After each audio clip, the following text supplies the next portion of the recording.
Arquidiócesis de la Verapaz presenta El Pueblo de Dios, el pueblo de la esperanza. Estimados amigos, una vez más tenemos el gusto de entrar en sus hogares a través de este programa, con el mensaje de crecimiento espiritual y familiar.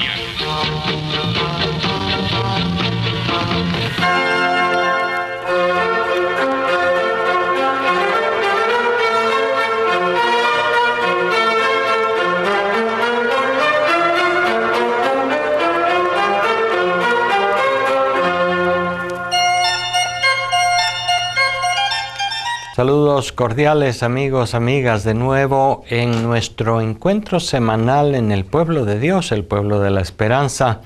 Este fin de semana tenemos en nuestra diócesis de la Verapaz un acontecimiento bastante especial al cual quiero referirme al inicio de nuestro programa. Se trata de la presentación de la Biblia completa en el idioma Pocomchí, que ha sido una primera edición por parte de la Iglesia Católica en colaboración con las Sociedades Bíblicas de Guatemala. Un proyecto muy esperado, muy querido desde hace ya bastantes años. Como sabemos, en nuestra diócesis una de las cosas importantes es la traducción de la palabra de Dios a los diferentes idiomas. Con el quechí, sin duda, se han hecho grandes avances. Ya van 2 ediciones de la Biblia en quechí. Sin embargo, de la Biblia en Pocomchí es la primera edición de la Biblia completa. Se habían traducido ya algunos libros, algunos fragmentos, pero ahora se ha hecho una edición completa y revisada. También el acontecimiento de este 5 de agosto es el primer aniversario del fallecimiento del muy recordado padre Ennio Bosú. Él estaba trabajando durante los últimos años de su vida en este proyecto de la traducción de la Biblia al Pocomchí. Y justamente el día de su muerte, el 5 de agosto del año pasado, 2016, estaba presentando el final de este trabajo con su equipo de traductores y con la colaboración de las sociedades bíblicas cuando le sorprendió la muerte. De manera que también recordamos en este sábado 5 de agosto con mucho cariño al querido padre Ennio Bosú. Él fue un misionero venido de Turín cuando era bastante joven y ya hace muchos años. Vino juntamente con el padre Bartolo Perlo, que ustedes se recordarán, trabajó también muchos años en San Juan Chamelco. El padre Ennio tenía un particular carisma en la comprensión de los idiomas locales, y él le dedicó mucho de su tiempo y su vida a entrar en relación con la gente, a conocer a fondo la cultura y, por supuesto, a traducir la palabra de Dios a estos idiomas locales, el quechí y el pocomchí. De manera que en este sábado 5 de agosto tenemos la gran alegría de esta presentación de la Biblia en pocomchí en la mañana, allá a las 10 de la mañana, en la parroquia de San Cristóbal Verapaz. Un paso adelante que sin duda es fruto de un trabajo conjunto. No solamente es del director del trabajo, el padre Ennio, sino de todo un equipo de traductores locales y de la colaboración técnica y también logística de las Sociedades Bíblicas de Guatemala. Como ustedes saben, es una asociación evangélica destinada a la traducción y a la difusión de la Biblia. De manera que ellos han colaborado con nosotros con ellos en esta edición de la Biblia en Pocomchi, que es un logro muy grande. La Biblia en la propia lengua, en el propio idioma, tiene un sentido muy profundo para los hablantes de ese idioma, puesto que no hay como la lengua materna para entrar en los sentimientos más profundos, en la identidad más profunda de los pueblos.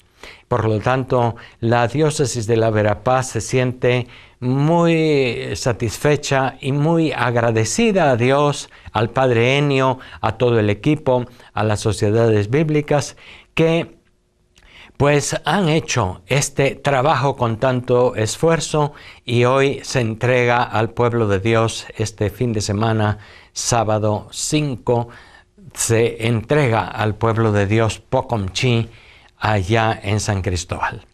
De manera que esto es lo primero que quiero recordar en este programa. Y en segundo lugar, pues como siempre, vamos a nuestro tema semanal de la Palabra de Dios del domingo. Y este fin de semana se celebra en la iglesia la Transfiguración del Señor. Y hoy justamente cae el propio día, 6 de agosto. Esta fiesta de la Transfiguración nos viene fundamentada por un relato que se encuentra en los 3 evangelios sinópticos, prácticamente con las mismas características. El relato más antiguo, sin duda, es el del Evangelio de San Marcos, puesto que fue el evangelio más antiguo y más primitivo. Sin embargo, pues los otros evangelistas, Lucas y Mateo, prácticamente siguen el mismo esquema y tienen prácticamente los mismos elementos, con alguna adición de ese texto de San Marcos. De manera que una cosa primera que podemos decir es que ese acontecimiento es de las narraciones más antiguas, más primitivas del cristianismo y que por supuesto tuvo un gran impacto tanto en los apóstoles como en las primeras comunidades de discípulos de Jesús. Una primera cosa que llama la atención dentro de los estudios que se han hecho sobre el texto es que algunos dicen se trata más bien de un relato construido después de la Pascua. O sea, hay quienes, los exegetas, los expertos en los estudios de la Sagrada Escritura, nos dicen, mire, de repente no todo fue exactamente y literalmente como se dice en ese texto de la escena de la Transfiguración. Sin embargo, tampoco estamos definitivamente ante un mero mito o leyenda. Y eso lo podemos ver también clarísimamente hoy en la lectura que se ofrece de la segunda carta de Pedro. Esa lectura dice, nosotros damos el testimonio de Jesucristo muerto y resucitado y no nos basamos en ninguna fábula o leyenda, sino que en lo que nosotros hemos visto y oído en el monte en donde el Señor se transformó y se manifestó. De manera que se trata, según el mismo testimonio de Pedro en esa carta, de un acontecimiento real, de un acontecimiento histórico. Sin embargo, hay que decir con toda claridad que quizá los detalles de la narración pues no son todos históricos. Y ahí es donde tenemos que tratar de entrar nosotros siempre en la mentalidad de aquellos escritores de hace 20 siglos. Para nosotros, hombres y mujeres del siglo XXI, los hechos que se narran y que se supone que son históricos están fidedignamente apegados a los hechos y a las imágenes y a lo que sucedió como tal. Hace 21 siglos las cosas eran diferentes. Se trataba de comunicar un mensaje que por supuesto no era una mentira, una fábula, era una experiencia real. Sin embargo, se adornaba o se arreglaba con algunos elementos que ayudaban a comprender mejor el mensaje.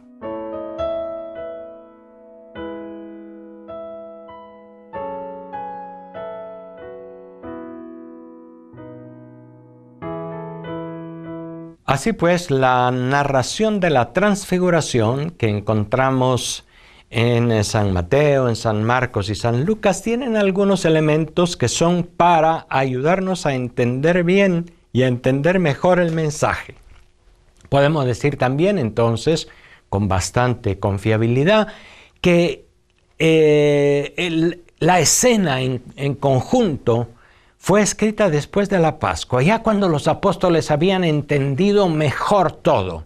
Y entonces lo adornan, lo arreglan para tratar de expresar de mejor manera, pero no algo que han inventado, sino una experiencia de antes de la Pascua que ellos realmente tuvieron.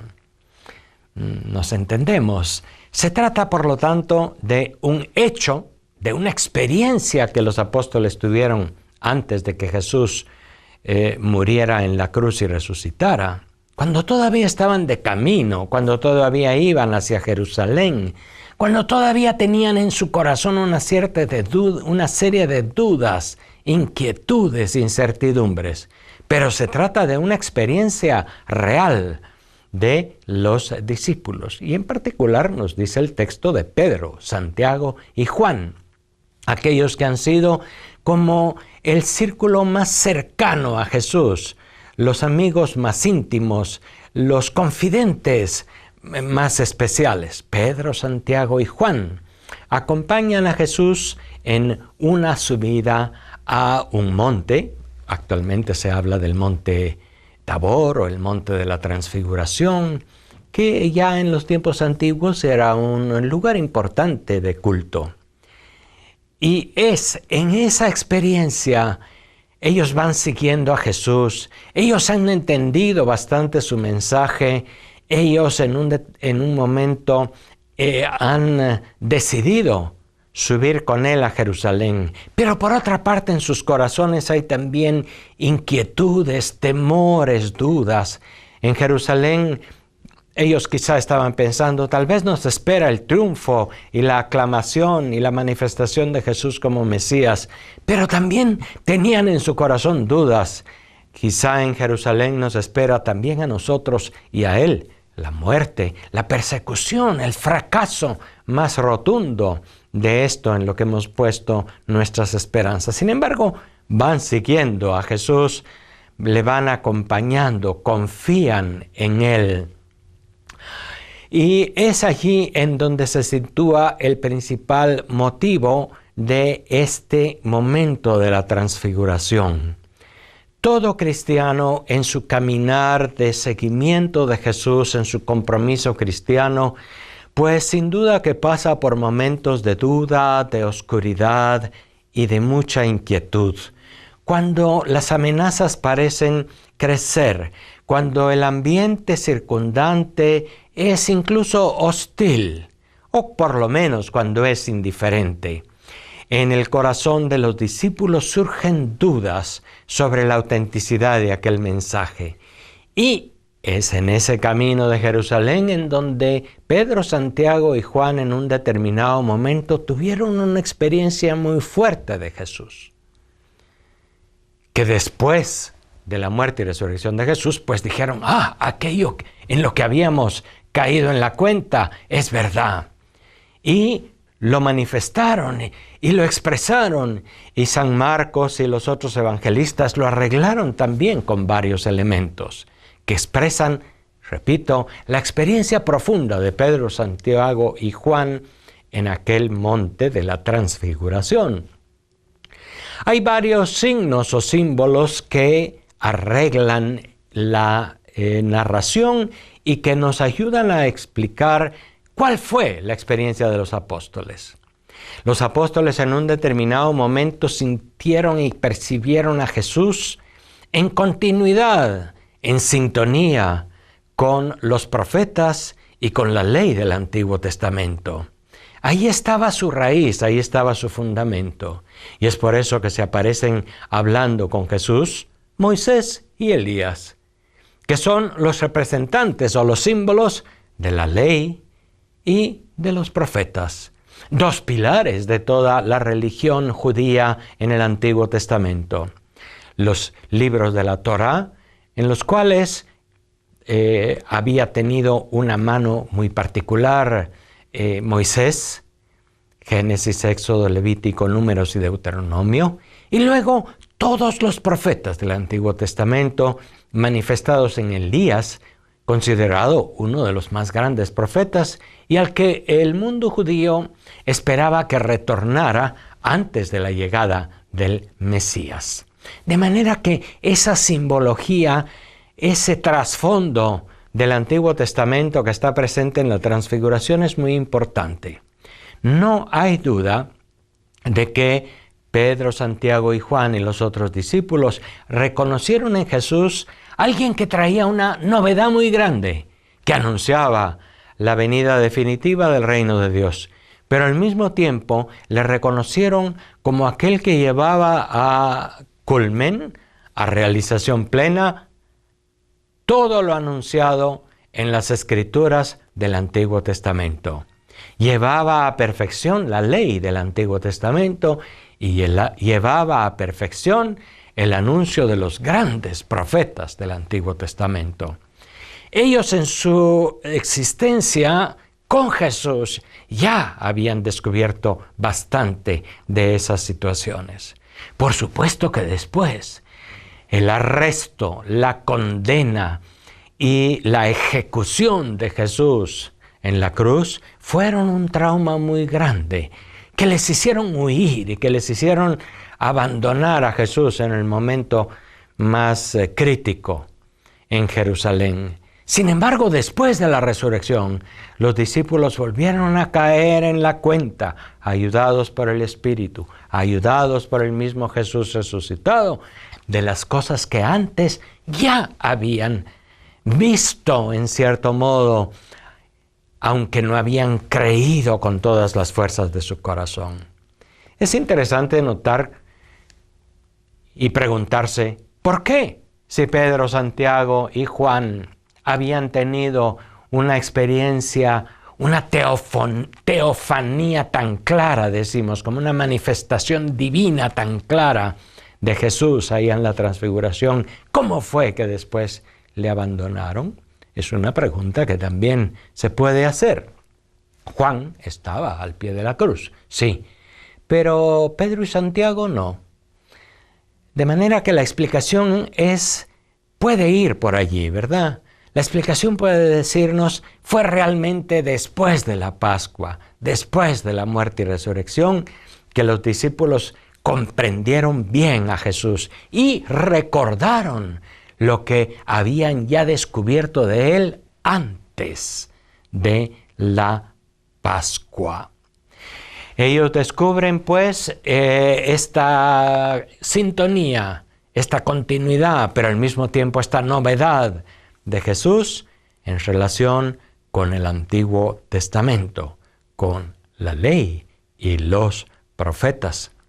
Hay también algunos otros elementos en esta escena de la Transfiguración que es interesante notar. Aparece la nube, aparecen unos vestidos blanquísimos y aparece también o se oye una voz del cielo, «Este es mi Hijo amado, escúchenlo», que nos hace pensar también en la voz que ya se había escuchado en el bautismo junto al Jordán. ¿Y qué nos dice? Estos son elementos como de que aquel hijo de el hombre, aquel hijo de María y aparentemente de José, el carpintero de Nazaret, es en realidad el Hijo de Dios. Y los apóstoles habían ya sospechado o habían intuido eso desde antes de la muerte y resurrección de Jesús. Pero fue solamente después que lo tienen que proclamar con claridad porque ya lo saben. Jesús es el Hijo amado del Padre. Es la palabra hecha carne, al que hay que escucharle. Es el predilecto en quien hay que poner toda su atención. Y fíjense que ahí también para nosotros cristianos hay una indicación muy importante. Es cierto, toda la Biblia es palabra inspirada y todo nuestro trasfondo está en la ley y en los profetas. Sin embargo, a quien nosotros cristianos estamos invitados a poner oído, a poner atención, sobre todo a Jesús de Nazaret. Este es mi Hijo amado, escúchenlo. Y aquí hay otro elemento que también, sin duda, antes de la Pascua los apóstoles habían intuido. La autoridad con que Jesús hablaba frente al Antiguo Testamento, han oído que se dijo a los antiguos tal y tal cosa, pero yo les digo, Jesús mismo tiene entonces ya, antes de la Pascua, como esa dimensión de autoridad, de manifestar que Él es Dios. Claro que eso lo ven con más claridad solamente después de la Pascua.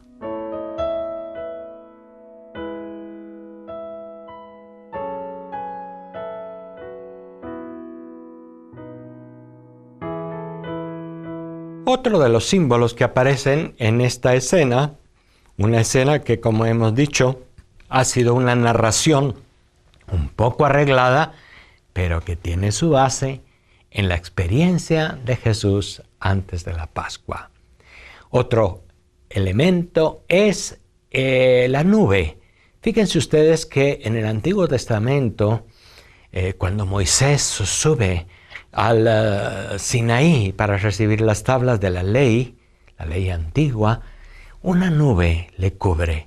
La nube es también signo de la presencia de Dios y es por eso también que como símbolo se utiliza en la liturgia, en las celebraciones, en los momentos de oración de la gente, se usa el incienso que crea una nube, porque la nube es un poco signo del cielo que baja a la tierra, es signo de Dios que está en medio de su pueblo, es signo de esta presencia divina que los discípulos intuyeron antes de la Pascua, pero que creyeron con todas sus fuerzas después de la Pascua y lo manifestaron a nosotros así en esta escena de la transfiguración.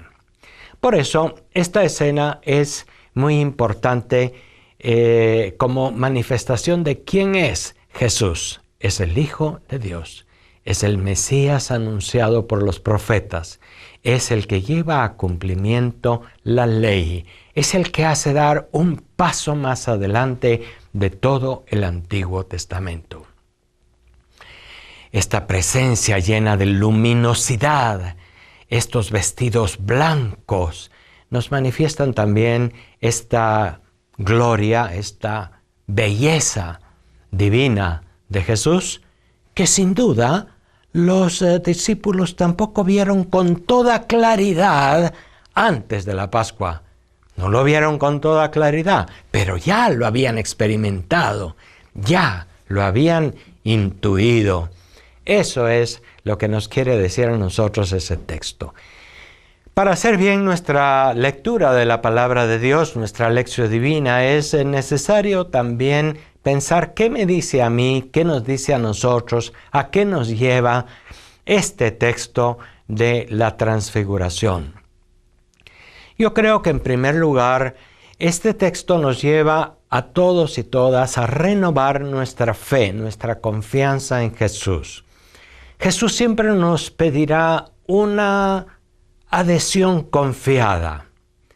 ¿Por qué? Porque hoy también, como antiguamente, los discípulos de Jesús encontramos obstáculos para creer.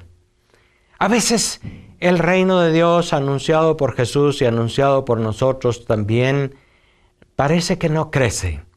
Las noticias de cada día nos traen noticias de maldad, de corrupción, de violencia, de falta de respeto a la vida, de guerras y de fracasos. Y por lo tanto también en el corazón de los creyentes puede surgir a veces la duda, la inquietud, la pregunta, ¿dónde está el reino de Dios? Y Jesús nos pide siempre un seguirle con confianza, como les pidió a Pedro, Santiago y Juan. Ellos hubieran querido quedarse en una visión. Pedro dice que bien se está aquí, en un momentito de oración, de intuición de quién es Jesús. Pero no, hay que volver a la realidad. Hay que subir a Jerusalén. Hay que toparse con todas las dificultades que hoy y que aquellos días los discípulos de Jesús encontraron y nosotros encontramos ahora. Jesús nos pedirá siempre un seguimiento confiado. En medio de la subida a Jerusalén, en medio de las dificultades de la vida, estamos siempre invitados a decirle a Jesús, como también los apóstoles le tuvieron que decir un día, Señor, ¿a quién iremos? Solo tú tienes palabras de vida eterna.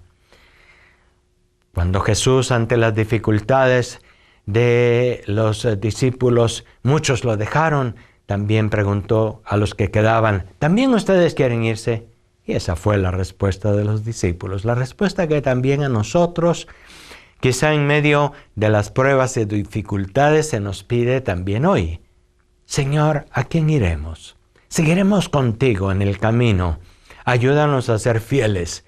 Ayúdanos a seguir sembrando la semilla de tu palabra, con esperanza, con confianza. Una primera cosa, pues, es esta invitación que Jesús, después de su manifestación, dirige a los discípulos. Confiar en Él, en su palabra. Y por supuesto, por lo tanto, también es una invitación a escuchar su palabra. La palabra de Dios que escuchamos cada domingo, la palabra que tenemos escrita en la Sagrada Escritura, necesita ser interiorizada, escuchada. Es por eso también que la escena de la transfiguración es una clarísima invitación a ponernos en contacto directo con la palabra para iluminar nuestra propia existencia, para iluminar nuestras propias sombras y dificultades, para sentirnos nosotros mismos como reflejados en lo que Jesús es. Él es el Hijo amado del Padre. Cada uno de nosotros es también un Hijo amado del Padre. Escuchemos al Padre, escuchemos su palabra y continuemos así en este seguimiento de Jesús con esperanza, con confianza. Hasta la próxima. Gracias por su atención.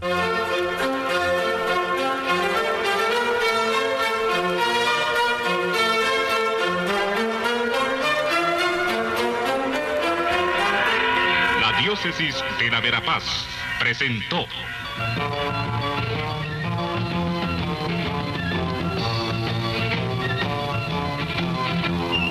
El pueblo de Dios, el pueblo de la esperanza. Agradecidos por su atención al mensaje de crecimiento espiritual y familiar. Hasta otra oportunidad.